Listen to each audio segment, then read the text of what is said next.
মেয়েটি কোথা থেকে মাথা ভর্তি নোংরা নিয়ে এসেছে দেখুন বন্ধুরা। তাই সেই নোংরাগুলোকে একটি একটি করে পরিষ্কার করে দেওয়া হচ্ছে এবং স্প্রে করে দেওয়া হচ্ছে চুলটাতে এবং পরিষ্কার করে ন্যাপকিন দিয়ে পরিষ্কার করে দেওয়া হচ্ছে দেখুন বন্ধুরা।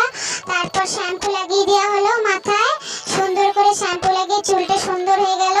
এরপর তার মুখে যে ফুসকুড়িগুলো ছিল সেগুলো আস্তে আস্তে তুলে পুচ রক্ত বার করে দিয়ে প্যাক লাগিয়ে দেওয়া হলো, মুখে প্যাক লাগিয়ে মুছে দেওয়া হলো মুখটা দেখুন বন্ধুরা। তারপর চোখ থেকে চোখের আইলাইনার নকল আইলাইনার গুলো খুলে দেওয়া হচ্ছে আস্তে আস্তে চোখ থেকে। চোখটা সুন্দর হয়ে গেল এবং ওর ভ্রুটি কেটে দিয়ে শেপ করে দেওয়া হলো দেখুন বন্ধুরা। সুন্দর